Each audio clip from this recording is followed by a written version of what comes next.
Hi guys, welcome back, and if you're new here, welcome. I'm Annie, and this is @SeeMyBliss_beauty. So today's video I thought would be fun to kind of go through my palette collection and find the 5 palettes that I am enjoying the most currently. So these are like the 5 palettes that I kind of have to force myself not to use. Yeah, so I'm going to do a part 2 of this talking about the 5 palettes that I kind of have to force myself to use, so the like opposite of this. This look I did film today using the BoxyCharm Hello Charmer palette. So if you're interested in seeing that, that is either up already or it will be coming very shortly. I will link it in the cards once, if it is currently available. I did, before starting this video, add a little something to my eyes because you all know here that I'm obsessed with multichrome flakes, and so there's no multichrome flakes in this palette, so I needed to add some. So anyways, all of that being said, we are going to dive in just a moment to my 5 palettes that I have been loving the most. Before I do that though, I just wanted to give you a tiny little update on things going on in my life. So I know all of us are probably experiencing very similar things right now. Some of us are probably in much more dire straits than I currently am. Due to this absolutely crazy global pandemic. I never thought in my lifetime that this would happen. I'm not sure why, because I'm kind of do love history and pay attention to her history. So given the 1918 pandemic flu, I know that these kind of things happen every 100 years or so, so we are kind of due. But I guess, it's that'll never happen to me attitude. Yeah, wrong. So we are here in my state and in my particular county, we are on mandatory shelter-in-place orders. This, of course, means that schools are closed. Everything is closed except for groceries, stores, and essential service providers. Our county is kind of weird because we have a big agriculture sector. So part of the things that they deemed to be essential are farms, dairies, wineries. We have a lot of wine growing happening around here. Wine, things like that they are really kind of essential to our economy. And some, of course, are very essential to just living, like the farms and the dairies. Without them and the people who work on them, we would have no food to eat. So I am grateful that they decided to deem them, along with nurses, doctors, grocery store employees. They did allow mechanics, people like that who provide essential services, to kind of help keep things going, to stay open. But the rest of us are all stuck inside. We are not allowed to leave. So yeah, here I am sitting in front of my camera. Again, I know it could be a whole lot worse. I'm currently healthy, trying to stay that way, trying to follow the orders that are given to us, just to make sure that I limit my exposure to anyone that I could possibly get sick. My grandmother is 93, going on 94. So I don't want to make her ill. I do go out, grab her some things from the grocery store, and then drop them on her porch. I don't really want to have any contact with her, just in case I happen to be sick and not know it. So, yeah, that's kind of what's happening here. My daughter's super sad. She's a senior in high school, and we have been told by our governor that school might not resume until the fall. So I'm not quite sure what that means for her, what that means for graduation. I'm not sure what that means for me as a public school employee, whether we're going to go back to work, what we're going to do.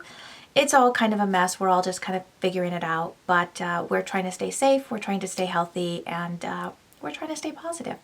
So all of that being said, let's just go ahead now and just kind of dive into these palettes.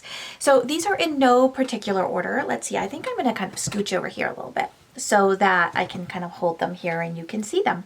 Starting with this one, I have a couple that are newer to my collection and some I've had for a little while. So the first one is the Urban Decay Wired palette. I love this palette, you guys. I loved the electric palette and was kind of hoarding that one and refusing to use it because I didn't want to use it up because then I would be sad. And I realized that a lot of people are like, come on, Urban Decay, you duped yourself. And yes, they totally duped themselves. But I love this palette. I think it's beautiful, and I'm actually really happy to have it. I do like that they included this white shade here so that you could lighten up any of the other shades in this palette and go with more of a pastel-y kind of look. And I do love the layout of this palette. I love that they put the pressed pigments over here kind of in their own section, clearly labeled, so that people who don't feel comfortable using on their eyes know exactly which ones they are. So bravo on that, Urban Decay. And yeah, I really do love this palette. I do. I can't help myself. Next up, again, in no particular order, is the Blue Moon palette from ColourPop. So of course we all know what this looks like. There it is. There it is. I love this palette. I think it's so, so cute. These blues blend so beautifully. And anyone who's been playing with makeup for a while knows how difficult blues and purples can be to like get right. But this formula on all of these is just so fantastic. I love fine china. This is just this perfect, stunning, like just perfect blue. Absolutely love it. And what is this called? Dabadi, I always want to say that differently. This one, it's just such a pretty periwinkle shade. The shimmer's amazing. This one here, Lumi, is just, I mean, it looks so white, and then it's just got this amazing like blue shift to it. I love it. It's a little chunky, but I don't mind that. I like to have some texture on my lid, so I really love shades like this. I think it's beautiful. Every single shade in this palette I think is lovely and wonderful, and I'm so happy to have this in my collection.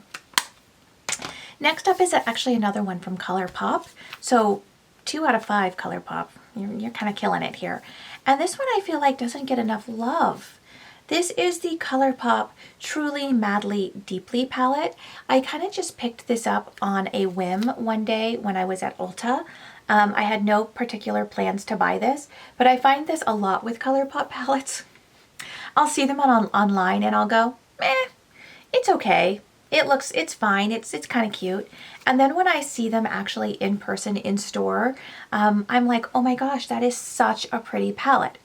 Now, that being said, it does have 3 pressed glitter shades, and I know that there's a lot of people out there who hate on the pressed glitters, but I don't mind pressed glitters. I love them. And so I really love this palette. So the 3 pressed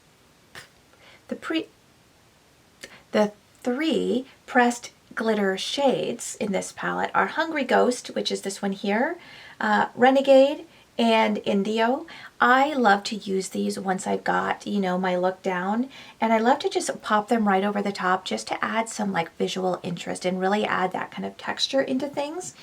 What I love about this palette is you can do something completely soft and romantic and not deep at all. You know, if you just go in with like Poodle and Lay Low and then maybe a little Blossom on the lid, it's super simple, super easy, and just you're good to go. Or you can go in with really and like smoke it out by adding in like Too Much or Pretty Cruel. And I love that they're kind of these cool toned shades. I don't have a lot of the cool tones in my collection. And so I'm happy to have this, and happy that ColourPop made this palette, and happy that I saw it in Ulta and picked it up. So going from ColourPop to something completely opposite end of the spectrum, this is the Natasha Denona Love palette. So of course this was her Valentine's release, and I love this palette. I think it is absolutely beautiful. I realize it's only been out since February, but I absolutely adore it. I love the depth of this palette. You go from these really ultra light shades to some really like dark, deep shades. This shade here, Commitment, is unlike anything else I have in my collection.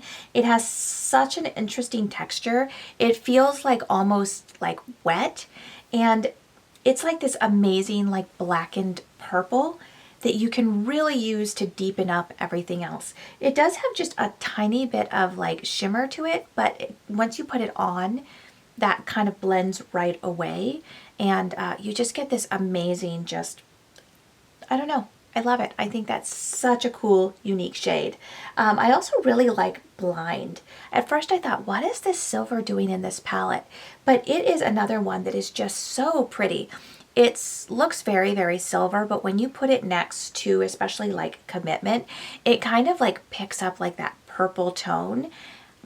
Gorgeous. Absolutely, absolutely love this shade. And just like Natasha Denona, I mean, it's just such great quality. And I do love that she's making these smaller palettes because I cannot bring myself to pay over $100 for a palette. I can't. I won't. Just not gonna happen. Ever. Maybe if I win the lottery, but I don't play the lottery, so that's not ever gonna happen. So I'm really glad that she does these like less expensive. Granted, less expensive is kind of all relative because still they are quite expensive, but very happy to have this one in my collection. And last, and certainly not least, because this has really been on my favorites list for the longest, and that is the Nomad Cosmetics Tokyo Harajuki palette. This is the first palette I ever purchased from Nomad, and I was completely sold. First of all, this packaging is freaking adorable. I absolutely love it. And I love that there's a nice big mirror in it. That's great. And this color story is just so pretty. I love pastels. I love light colors. So really, really this super intrigued me. What makes this palette so special though, really, is this bottom row here of these duochrome like glitter toppers. This shade, this yellow shade here, is probably one of the most unique shades I've ever used. I'm not going to swatch it because they swatch terribly and they don't show up really on camera at all as a swatch. But you put this on top of something else and it is got this amazing pink shift to it. I love this color. Same with this green shade. It has, again, it's got this really cool like pink shift. These are all amazing. You pop them on top of things and the things that happen are just incredible. I do like that they added this charcoal gray up here. I love to be able to deepen the look. Sometimes I want to go just straight pastel and it's fine, but to be able to kind of smoke things up and darken things up, it's nice to have a little bit of depth in the pastel palette. I know a lot of people like to see a black in a palette like this, but I really like the way that charcoal works really well. So that is my last palette. So that being said, those are all of my 5 like that I love the most. But I have a few, a lot of honorable mentions, and I'm just gonna kind of hold them up like that, like this. There's one missing from here. It's the Mint to Be. It's kind of like in my little cabinet. But these are like all of the ColourPop 9-pan palettes that I own, and I actually really, I love all of these. I find myself every day kind of having to stop myself from picking up one of these palettes. I love each and every one of them. I love that they're all different. They're all unique. There are pressed glitters in some, no pressed glitters in others. I love the different textures. I love the different colors. I love that they mix and match so well together. And surprisingly, I know it's super shocking, one of my favorites is actually Going Coconuts. It is a neutral palette. I am not a neutral loving girl. We all know this. But I really do love this palette. I think it's great. I love to pair this with others of these 9-pan palettes and come up with just some really interesting looks. I used it in conjunction with the Strawberry Shake palette the other day and like had this whole chocolate strawberry vibe going on.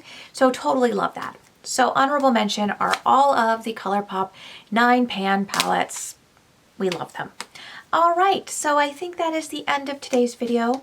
I hope you guys are all taking care of yourselves and your families, checking in on your loved ones, especially your elders. I really, really hope you all aren't hoarding toilet paper. What's the deal with the toilet paper, guys? Toilet paper, come on. I have looked for days for toilet paper because my poor 93-year-old grandma who's stuck in the house is almost out of toilet paper. She probably is out of toilet paper at this point. I went yesterday to 4 different stores, could find no toilet paper at all, even though I woke up at 5 o'clock in the morning to stand in line outside of the Safeway because they told me they'd have toilet paper and they didn't get any on their truck. Not their fault, don't blame them. Thank you, retail employees. I don't know what we would do without you. We would all just die without toilet paper. But hopefully I can find her some TP soon. I just had to take her some napkins and baby wipes and remind her not to flush them because we did that once and that was not good. So yeah, stop hoarding toilet paper for the love of all that is like sane and holy in this world. Stop. Okay. Rant over. I hope you all have a fantastic day. If you enjoyed today's video, please go ahead and hit that like button down below. And since you're down there, just kind of scooch on over, hit subscribe. I will be here more often for the next few weeks since I have got nothing better to do. And if you want to see more of me, I am on Instagram at @SeeMyBliss_beauty. It's the same thing that I am here. Have a fabulous day. Wash your hands and let's all try to flatten that curve. Bye.